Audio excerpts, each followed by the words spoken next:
Hello, y'all on YouTube. This is Rob from Rob's Nerdy Knives. Today I have a very interesting Rob's Ramblings. I wanted to talk to you a little bit about, when someone sees your knife or knives, their reaction. Sometimes you get what I call is the look, right? And then sometimes you get the questions with the look. And then sometimes you get the confusion with the questions with the look.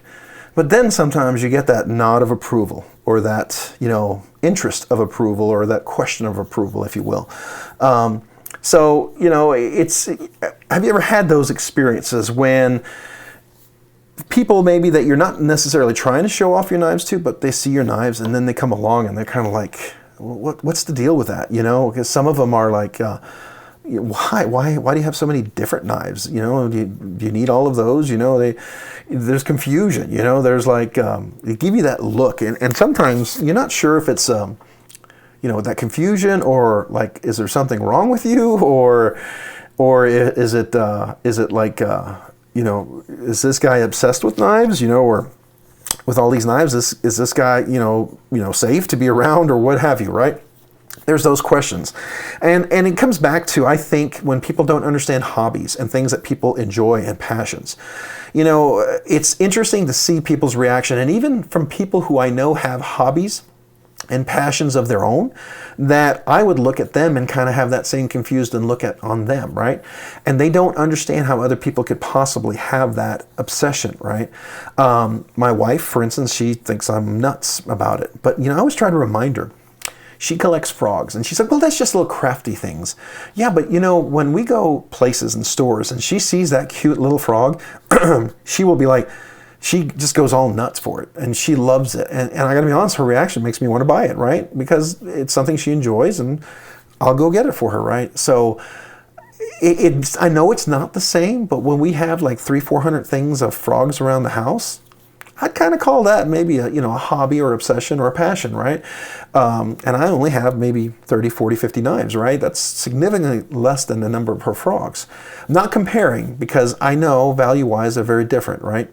I get that. But the idea is that we all have passions. We all have things that we love. And sometimes people don't quite connect with that. They look at you like you're some weird wackadoodle kind of nutty weird person, right? They can't understand it. And that's okay, right? Because we enjoy our passion and we try to explain it. We're more than happy to explain why we're into it. I'll tell you why I'm into it. And some people, other knife collectors and enthusiasts, they're not going to have the same reasons that I do. I like some of these knives because not just because they look cool, they got a nice blade, the steel, but I love the engineering and the design. I see aesthetic beauty lines in the engineering.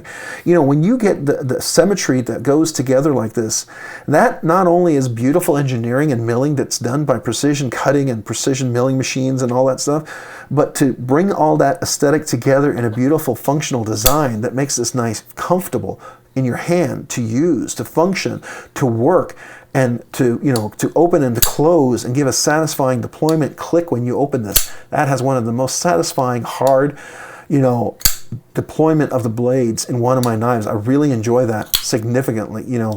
Even front flicking, it's still nice, and the top flicking is really nice. But just this one right here, just as nice. It's just got a nice ding to it. Makes a nice clink of metal on metal there. But I enjoy that. I see the aesthetics, the lines working together, because you can see the flow, So to me, I enjoy that. Not only is it functional, not only is there just beautiful ideas that were put into this, but when it fits into the pocket, this is going to rest like this. It's going to rest tucked in. Here's my pocket. It's going to be like this. I'm going to be like that. It's going to be tucked in where this part is not going to be hitting. It's going to be nice and comfortable in there, be easy to get to and easy to access. So that's part of the things that I like, because not only do I like the beauty of the knife, the function and the flow of the knife, but how I can use the knife. Here's one that for some love this and some hate this. This is the Quiet Carry, the 9, right? Some people really either despise this knife, feel like it's totally overrated. Other people love it. I can tell you that I've come to love this knife more and more because it's such a fidget knife. When I'm sitting here and I'm on a meeting, on a call, I can just fidget this all day long, just all day long. I can just fidget this left and right hand. It's very easy just to sit here and fidget all day long, just fidget all day long, just like this, right? And I can do that all day long. And I can even use the reverse flick where I put my middle finger here on the blade and reverse flick it like that, and on this side as well. So to me, that's, and the lines, it's contoured, and I love the carbon fiber. That's really nice. To me, that's beautiful. On the milled titanium, you can see the texture. All that stuff works together. It gives me grip, traction, comfort. It fits in the hand. I appreciate all this about the knife. And so for me, when I can talk about that and share that, sometimes I get the look from other people who are maybe just getting into knives, who understand a little bit about the knives, and if they can connect to the design, those folks will look at the knife and kind of go, oh, they get the nod, the look. They'll be like, that's really cool. I like that, right? So you have those who can connect with that type of design, that sort of aesthetic, if you will. So that's really cool, right? I do enjoy that quite a bit. So you have that, and I don't know. I like connecting with people when we can talk about things that they enjoy. Because, some people will like this knife for other reasons and they can share it. And I'll be like, yeah, that's really cool. And I can appreciate that. It's not my main reason why I like this knife, but I can appreciate that. Some people love this beautiful, almost, looks like a hand satin finish. I don't think it is, but it's a beautiful finish on here, kind of semi-polished, beautiful. You really wipe it down, you can get the fingerprints on there really well. But they love the nice, all the way almost flat grind. It's a beautiful slice. It comes to a thin edge, nice slicey knife. And it's pretty thin edge, it's like I said as well. So to them, it's a very functional kind of a slicer, going through stuff. Other people will be like, they look at this and they'll love the shape and the feel of it. And it's not necessarily as thin, but it comes down to a very thin edge. Works really well with this nice swedge up here. It gives you good maneuverability as you're cutting through like heavy leather or something like that, or plastic. It'll allow you to turn the blade nicely with this edge up here. That's what that whole point of a swedge is. So you can turn in a deep cut and a thick cut. That allows you to turn, because as you're up here, if it's flat and it's hitting on that, this allows you to turn this way. You have a little room up here. You're not going to pivot and hit a wall, right? So it's not going to resist. It helps you. Anyways, so I like that knife, and some people can relate to that. And then some people look at something like this. Oh, what is that? It's only got one way to open. It's a front flipper, right? But it's done so well, right? And then you can reverse flick it because it's a beautiful flat grind. Trevor Berger did a beautiful design on his Urban ECD LC. Yeah, no screens and no LCD screens inside of this knife. Sorry, but did a really, really nice job on that. And I love that. And at first, you look at it and you whatever, right? And you don't really kind of get into it. And so I get it. But I wasn't really into front flippers until I found a front flipper that really worked. That worked for me and my hands, my size, whatever. Sometimes it has to do with, does that aesthetic, does that design, does that size and fit and feel work for you? If it doesn't, then maybe that knife is not for you, right? And then you're not going to connect with it. But when you do, you're going to be like, that's really cool. They're going to love that, right? I've had a few knives that my boys kind of, I have 16-year-old boys and my 25-year-old, and they look at them and they'll go, whatever, that's interesting, whatever. And then they see that one knife and they're like, oh, that's really cool. That's different.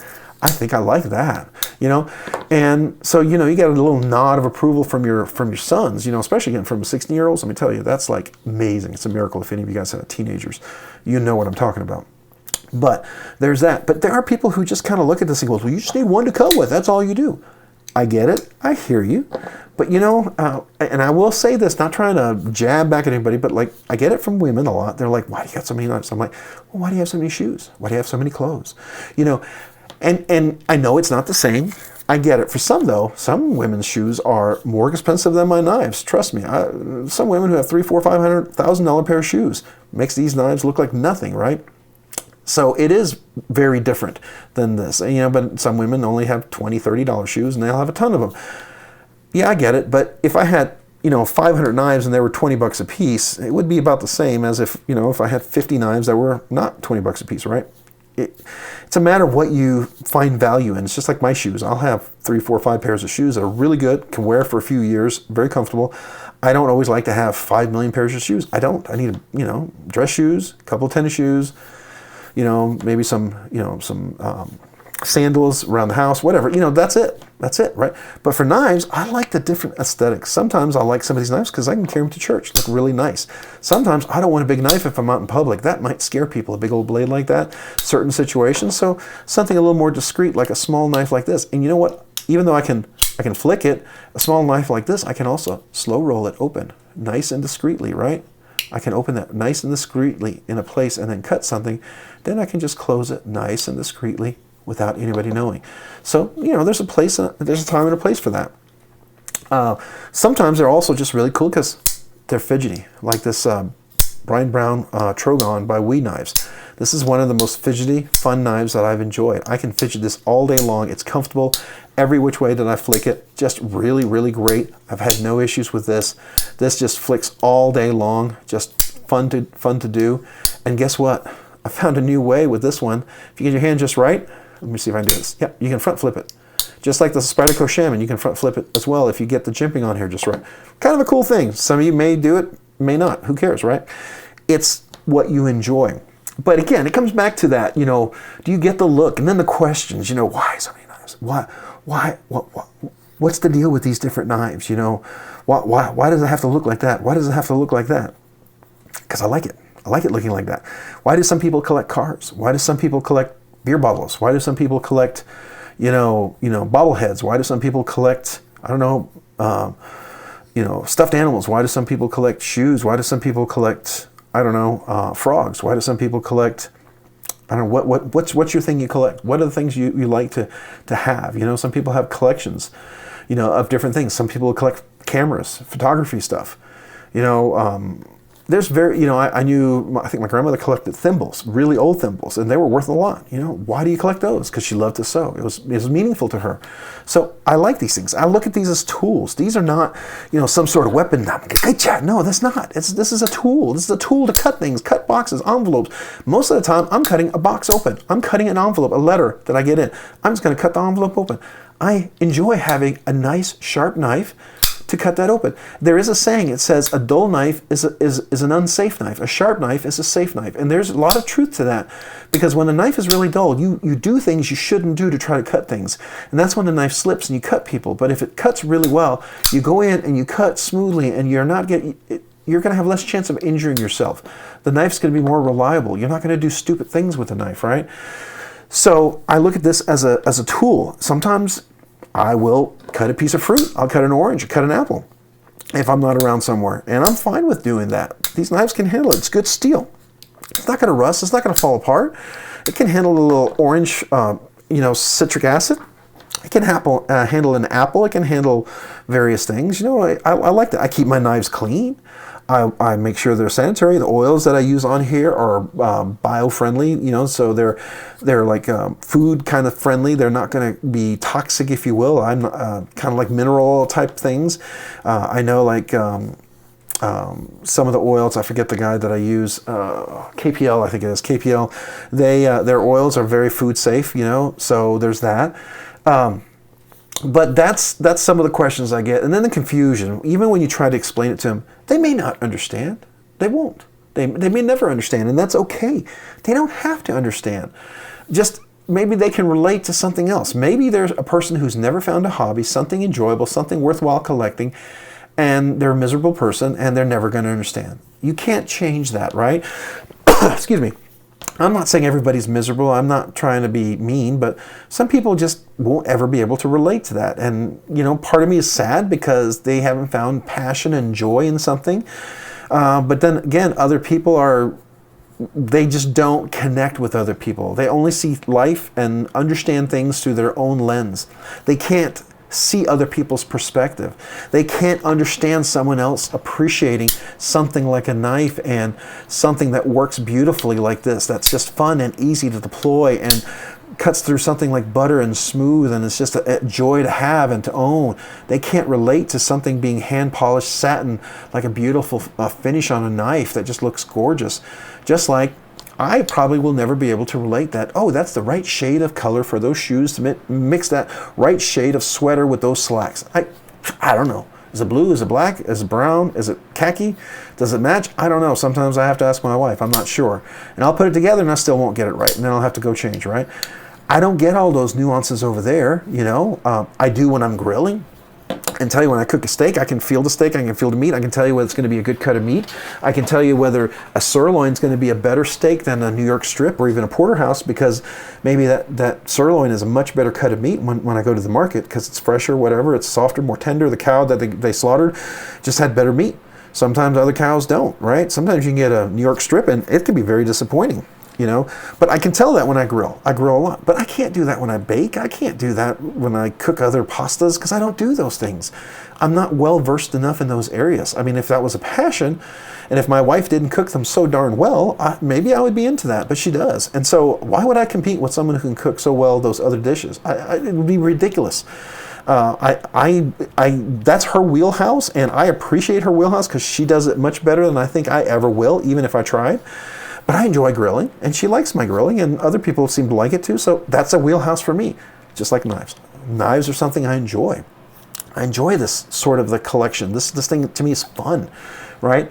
So people are still confused when I talk about this. So if you're one of these people that's watching this video and you're just getting into knives, you're like, what the heck is this guy talking about? You may not be there yet. You may not get it. But then one day you're going to get that knife and you're going to be like, oh, what's the deal with the thumb stud? What? Oh, let me do that again. Hold on. And then you get the reverse flick for the first time. You're like, ooh, that's nice. You know, you're like, well, is there another knife that can do it? Like, oh, look at that. And you reverse flick. Excuse me one second. You get the aesthetic here. You're like, oh, I see it now, right? Excuse me. But sometimes you can get a knife that doesn't do it that well. And it can be disappointing. So maybe your first knife was, to be honest, maybe it was a piece of junk. You bought a really cheap knife and it had thumb studs and it didn't open. You tried to click it and it got stuck and it hurt your finger because they weren't volcano shaped. They weren't comfortable ergonomic thumb studs. And you got a knife and you're like, ooh, that's nice. And then you didn't know what this fuller was for, and you're like, ooh, that's nice too. And you really enjoy that. And you find how nice it is, and then you do the opposite. And then when you close it with this frame lock and you see it drop shutting, you're like, oh, that's nice. It's so smooth. You get it. You get that experience. It's kind of like, honestly, with golf. I was trying to do golf. It was fun. I was hitting the ball and all that. But then one day I hit this drive, and the ball went straight forward, like 250 yards. It was like one of those best drives to that time. And it was like I was playing terrible that day, but that one drive made the entire day worth it. You can have that experience with knives. You can have it with other things too. I get it. And so people not in the knife community may not understand that, and that's okay. They don't have to understand. They just, have to understand we love this hobby. We love collecting these things. There are people that collect other things, things that we can't talk about on YouTube, right? The little things you do at the range and stuff besides the golf balls, right? There's those things, people love that hobby. And that's fine if that's what you're into. I may work there and enjoy that as well. But, things I can't talk about here. But there's that. But there's other hobbies that you're into. I have all these bobbleheads I get every year for my desk. And I put them on top of my monitors. They're really cool. It's like Doctor Who bobblehead, Spider-Man. It's like, One Punch Man. It's goofy. It's stupid, right? Grogu from Star Wars. I like those things. But they're fun little things. I like collecting those. I'm not super into them, but I like them, and I would collect more. Who knows, maybe someday I'll have a massive bobblehead collection. Now, my wife actually has way more than I do, and she wants to display them. So she does have a little hobby there, right? All of these things are different for all of us. And it's always fun when you connect with someone who does get knives. It could be the guy you never expect, and all of a sudden you talk to him and he goes, oh, yeah, I got this little, I have this little, zero tolerance, or I have this little Rick Hinder, or I have this whatever, and you're like, oh, even though you all know I'm not a big Rick Hinder fan, I'm not a Chris Reeve knives fan, I'm not a Spartan Blades fan, and that's okay. We don't have to love all of those guys. But you know what? I appreciate them. I appreciate their engineering. I appreciate their design, their quality. I think they're fantastic knives. And if that aesthetic appeals to you, I can't recommend them enough for you. I think you should seriously look into them and buy them. I really do.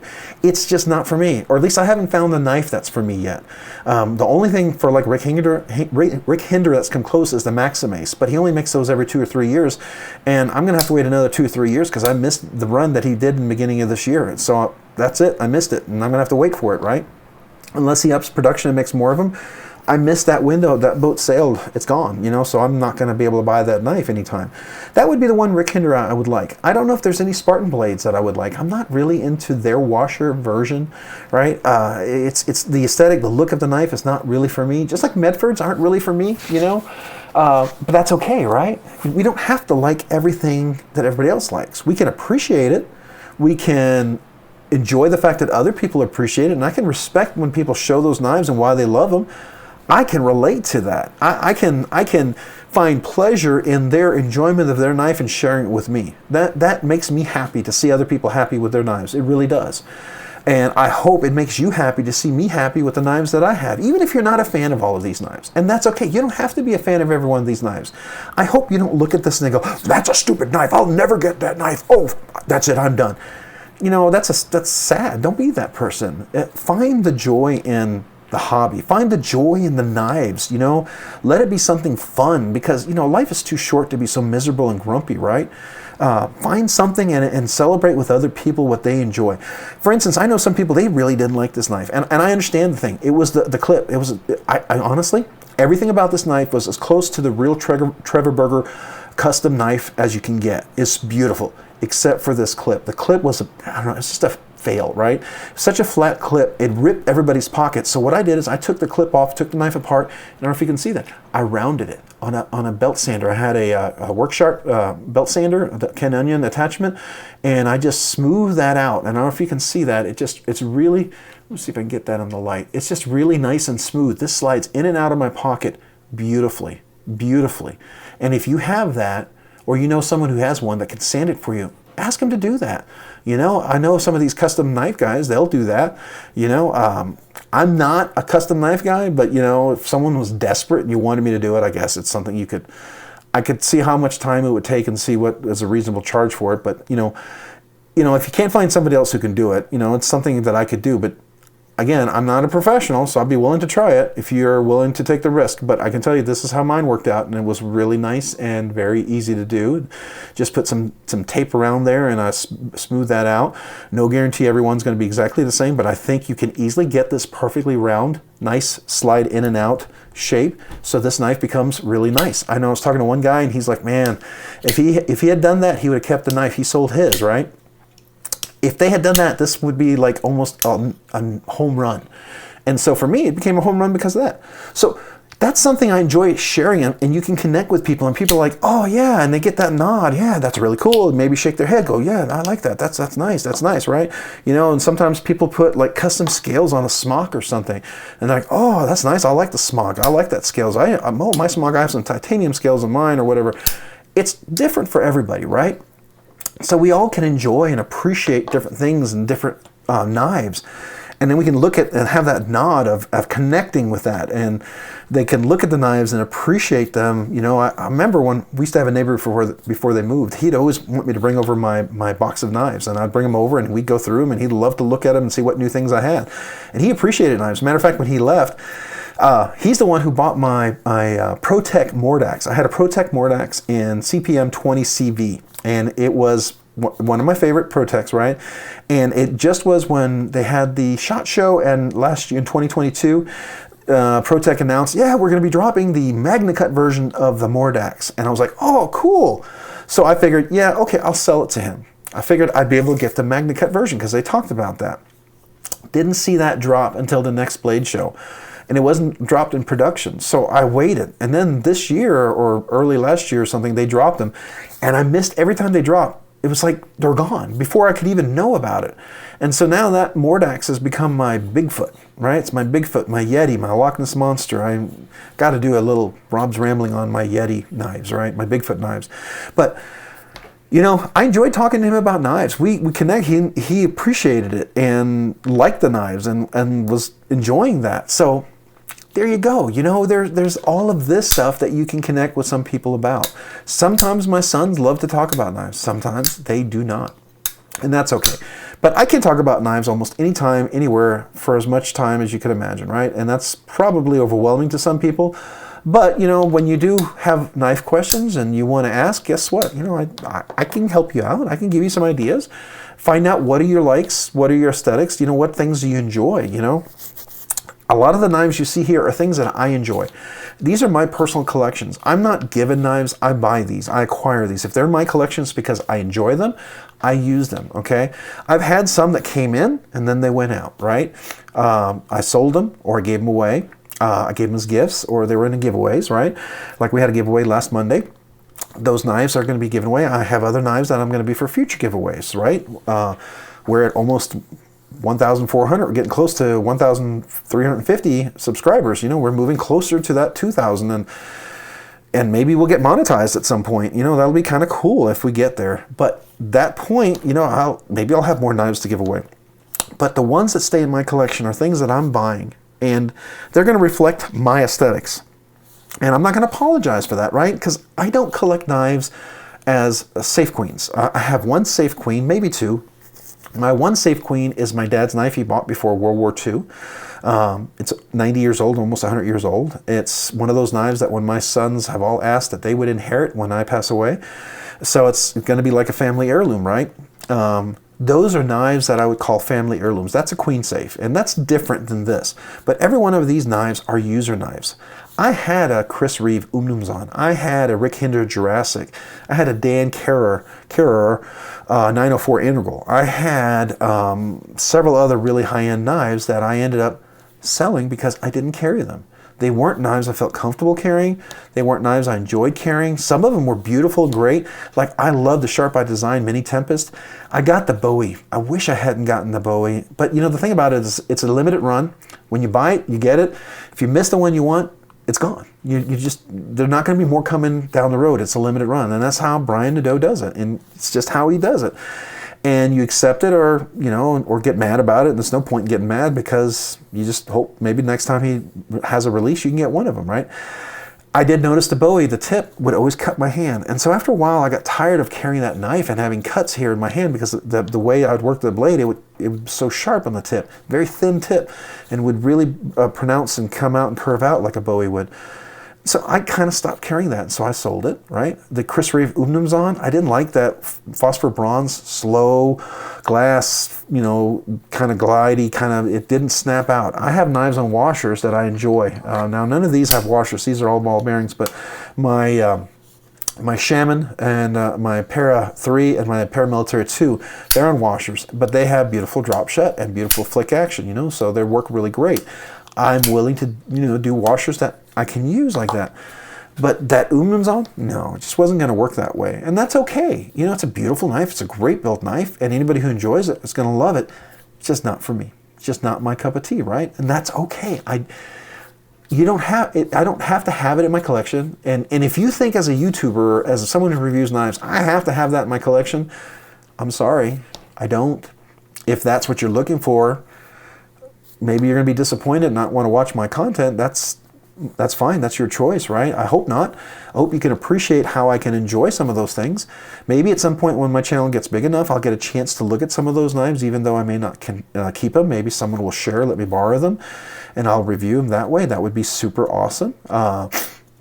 I would be willing and love to do that, you know, so I don't have to buy knives that I may not want to keep in my collection. But I'm not at the point in my collection where I collect knives just as safe queens or just as something I like to keep as a collection. Now, I get there's a business aspect. Some things you get in your collection because later on you can leverage that towards something else. And maybe at some point, you know, if I've done this for long enough and my kids are grown and I have enough in my collection and the hobby is self-sustaining, if you will, maybe I can do that. But at this point, everything I have is what I use. It's just where I'm at in life. I have 2 teenage sons about to go to college, you know, in a couple of years. I have an older son who's married, and, you know, someday down the road I might have a grandchild, you know. So there's things like that I have to consider at this point. And I just got to keep all that in mind. I can't do everything. And it's okay. It's all right. We're not at not everybody's at the same place, right? Some of you guys are going to be very wealthy. You can buy anything you want. That's awesome. I would love to be that, but it's not me. Now, if that's you and you like the way I review knives and you want to share your knives, I'd be more than happy to borrow them and ship them back to you very safely. I'll just say, I'll put that out there, right? So if you want to do that, I'd be more than happy to do that. I'm not asking, I'm not hoping, I'm just saying that I would be open to it if that's something you would be interested in, or you'd be open to, let's put it that way. I don't want to beg, I'm not. If you don't want to do that, please don't. Please don't. I don't want anybody who's uncomfortable or anything like that. Please don't, all right? Because right now, I'm enjoying what I'm doing. I'm looking at knives that I'm going to use, I'm going to collect. And people are going to look at them, and sometimes they're going to look and they're going to be like, yeah, that's cool, I can connect with that. Some people are going to be like, what? Why? Why? I can remember one of my earlier videos. They'd be like, why do you have so many knives? It was literally a question. I had other subscribers or other people commenting as well. It's because he likes them. He collects them because he enjoys them. And it's okay because people don't always get this at first. You know what started me off in this was a Benchmade bug out. It was not Benchmade, Benchmade Mini Barrage. Mini Barrage. It was the assisted knife from Benchmade. It was the Cabela's orange one, the Hunter's version that they had. I bought that and I got it on sale for like $90 now. Normally it's way more now, but back then that was a good price and it was on sale, plus I had a coupon. So I bought that knife. It was the most expensive knife I bought today. It was my $100 range knife. First time I broke $100. Technically the knife was like $105. So it was the first time I bought a knife in the $100 plus range. I didn't pay the $100+ range, but I broke the range for the value of the knife. And I realized how drastically different that knife was than my CRKT knife was and my little, Gerber knife that I had. It was so radically different. I was like, wow, that is a much, much better knife. And then I realized, hey, let me try other bug outs or other Benchmades. I got a bug out. And I was really into Benchmade. Like a lot of us, we start off, we're either really big into Benchmades, we're really big into Kershaw, then we go to Zero Tolerance. We're really big into sometimes maybe Gerber, and you get some of the Gerbers, the highballs and different things like that. Sometimes you start off with a different one. Maybe you start off with Civivi, and then you get into the Wee knives. There's different things that people get into, right? And then you get nicer knives and you really start to go, oh, that's really cool. Well, some of you can relate now. Maybe at one point you couldn't. Some of you who are kind of starting in knives still can't quite relate. But, collect a few knives. See where you're at. Maybe you will be one day, people will look at you and kind of have that look and say, huh? What? Right? It's just one of those things, right? So that's kind of my Rob's ramblings here. And it's really about, when people see your knives, or a knife or whatever that you have on you, and they give you the look, the questions, and then the confusion, and then sometimes you get that nod of approval. Now I have to say that nod of approval, it's really cool, right? If you are into your knives and no one really can relate to it, and you pull out a knife and you open it up to use it for whatever reason, and they kind of go, oh, that's a really cool knife. I got to tell you, that's really cool. And you're like, yeah, it is, and you talk about the knife, and then, you find out they're into knives. I got a little something on my blade there because I use my knife. Yeah, surprise, right? I use these knives. And you talk about knives, and then you get that nod of approval, and you get that enjoyment to share a hobby and something, a passion you can talk about. That's always fun. And that, to me, is why sometimes, when you get your knives out, it's always funny to me, some people's reactions. How do they react? What are you going to get out of that? And how do you connect with them? I don't think we need to be arrogant. I don't think we need to be, oh, these people can't understand. This is just my secret little hobby. We don't have to be like that, but we can share about it. We can talk about it. None of these knives are scary knives. They're not tactical knives. They're not anything like, they're tools. They're tools for everything I do. So I have no problem talking about every one of these. They're really cool knives. I know one time I was flicking a knife, and they're like, oh, is that an automatic? And I'm like, no, it's called a thumb stud. See, you can literally open it really slow like that, and then you release it and it closes like that. But if I push on it, it looks like it pops out, but it's leveraged. See, I'm leveraging on this, building a little bit of pressure. It breaks kind of a sort of hole there. And once it breaks, it goes out faster because there's like this kinetic energy, if you will, not kinetic, but there's this, it is kinetic energy. Static energy. Static energy, it breaks up and then turns into the kinetic energy. Sorry, I had to go back to high school physics or college physics, right?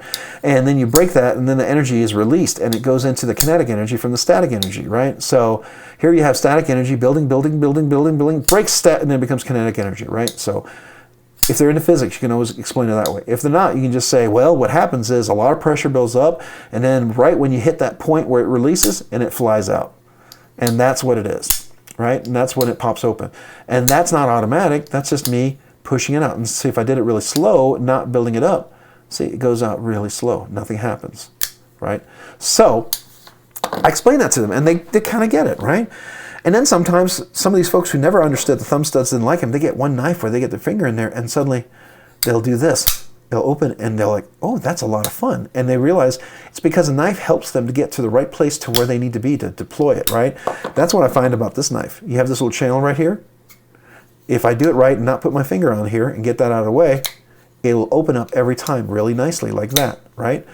And it'll even do it reverse-wise like that, because this channel right here on the knife helps you to do the deployment correctly like that. And I'm going on top of it. I'm not really pushing. If I do push, it'll open like that, right? And they enjoyed that. And then we got to connect on knives, and suddenly they found it really cool and interesting.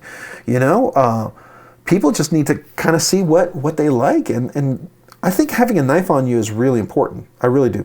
You need to cut something. If you're in an emergency, you break down, you got to cut something. Maybe some wire got all twisted around. You drove over something. You're out in the back roads, and you got to cut maybe some weeds or some wire or something that was left out, fell out of a truck or something, and it got all tied up your axle.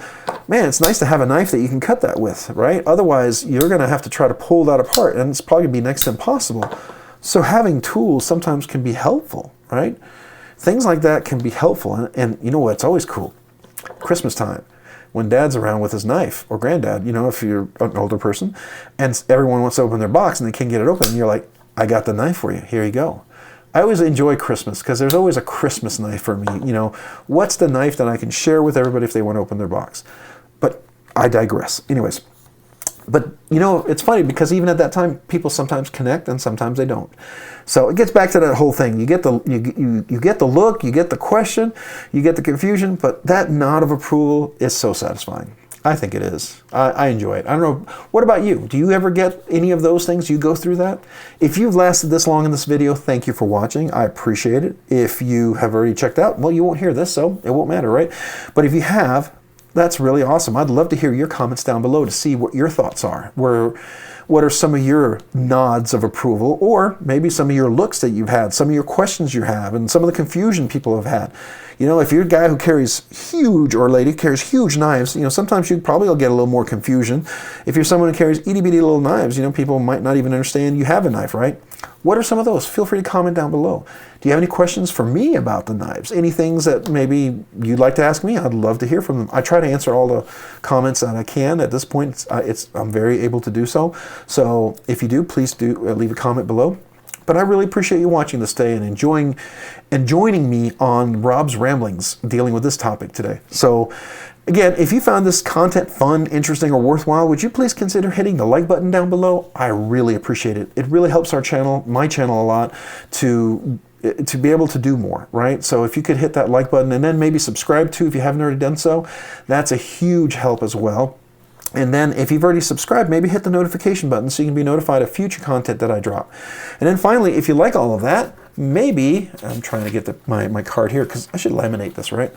Maybe check me out over on Rob's Nerdy Knives. That's Rob's_nerdy_knives on Instagram. Again, that's on Instagram at Rob's_nerdy_knives on Instagram. Hey, thanks so much for watching today. Have a great day and a great week. Bye.